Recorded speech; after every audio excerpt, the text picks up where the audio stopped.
5 tips and knowledge nuggets, so to speak, to get your mini aquaponics system working perfectly. There's a lot of people will buy them online, and the photos that you see are mock-ups. They're not a true representation of what you can expect. And so people get very disheartened when it comes to their micro, mini or benchtop aquaponics. So I have 5 tips, 5 pearls of wisdom, so to speak, showing you how to make your mini aquaponics system work like a charm.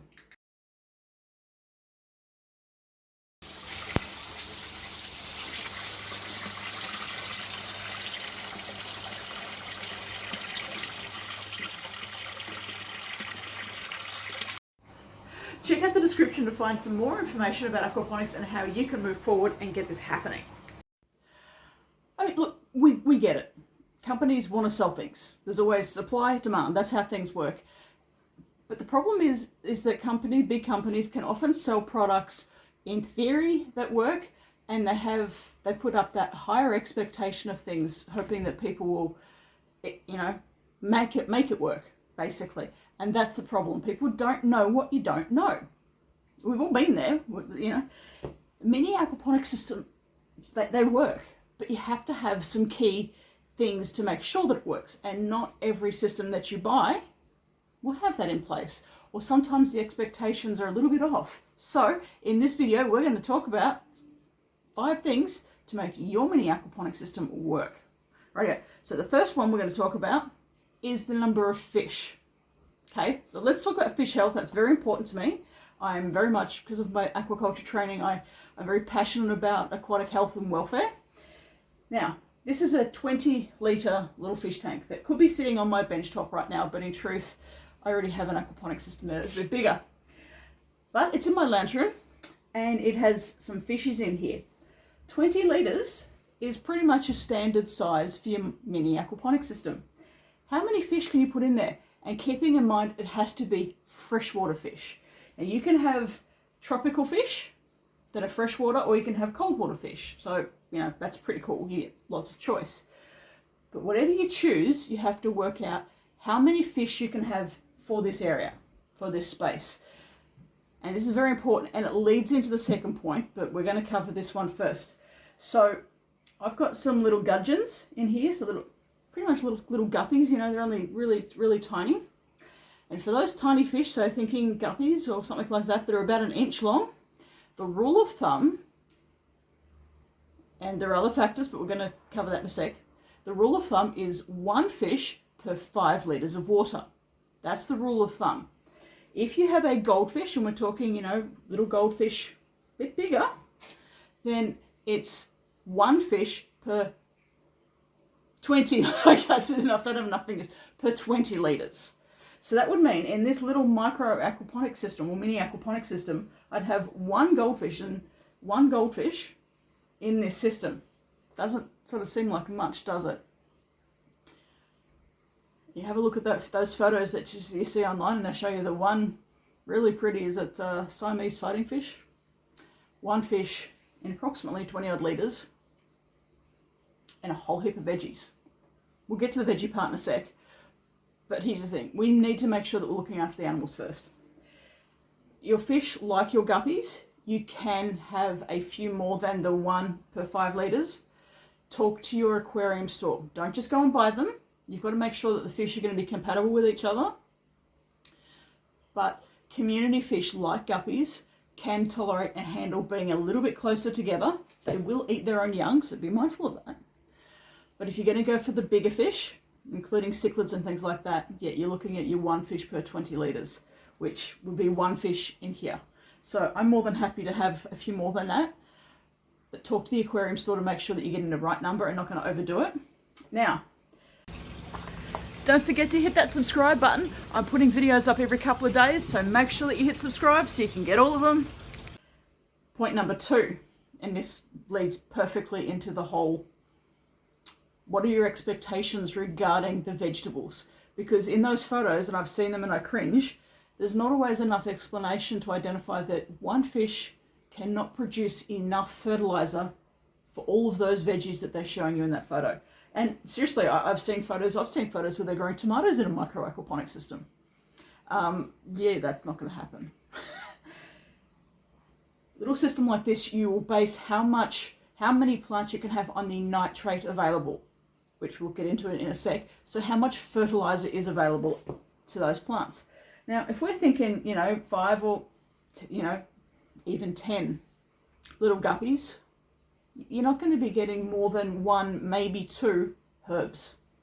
Okay, 1, maybe 2 herbs. And that will depend on the type of herb that you want to put in there. So you're needing to be realistic about how much you can actually grow.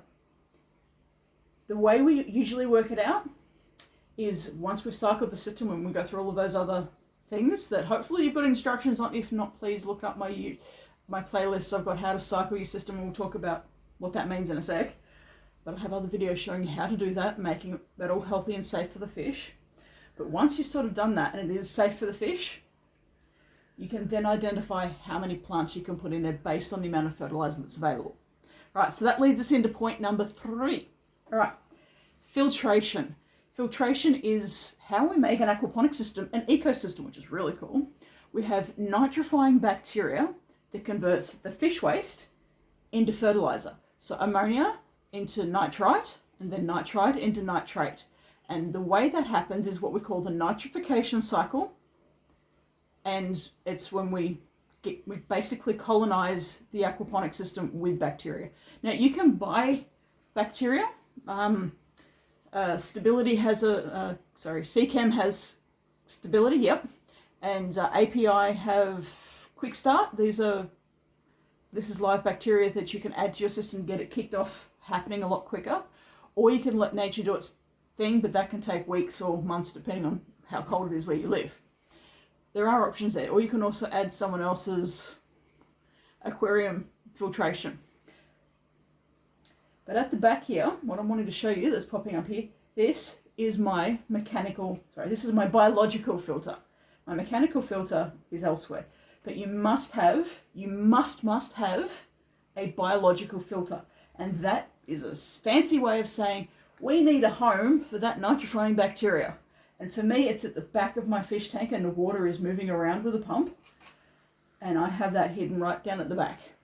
There are many different ways of having a biological filter in a mini aquaponic system, but you must have one. Okay, you must have one. If you don't have it, you'll only have ammonia in the water from the fish. The fish will die because it's toxic for them. They will die and you'll go, what on earth is going on? Okay, so you must have a biological filtration system happening in there. All right, number 4. This is a really common mistake that people make with every type of aquaponic system. Oxygen. Fish need oxygen. Plants need oxygen. The way we get oxygen into the water is by having the water level being disturbed. So it's got a kind of bubble in a way. And so we can use what's called an air pump. But if you have a mini aquaponic system where the water is running and it's, kind of like it's going over a little waterfall or some rapids, or it's moving about a bit, that's going to put aeration into your water. But if, like my little one, the water is moving around with a water pump, but the water surface is completely flat. So what happens is during the day, and you might not think that they're going to take up much oxygen, right? But the fish are constantly breathing, so they're constantly using oxygen. And at night, our herbs are going to take oxygen out of the water. Okay, so that nighttime is the greatest risk for your aquaponic system. But when they've taken all of the oxygen out for days or even weeks, it might take a little while. When it happens, the fish will start gasping at the top and they will start suffocating, which is kind of horrible if you think about it. So we can put a little air pump in there, and I'm about to turn mine on. And watch over in this corner because you're going to see some bubbles coming up. And the cats are not fighting, but my clock is now going off. So, right. This is my little air stone attached to an air pump. It is adding oxygen into my mini aquaponic system, meaning that the fish always have oxygen, the plants always have oxygen, and the bacteria always have oxygen. Okay. As I said, if your water is moving about and it's not lying flat, well, then you're getting some type of aeration happening. But in this case, I had 0. So I put an air pump in. Number 5, very, very, very super important, something here to think about. Having a light.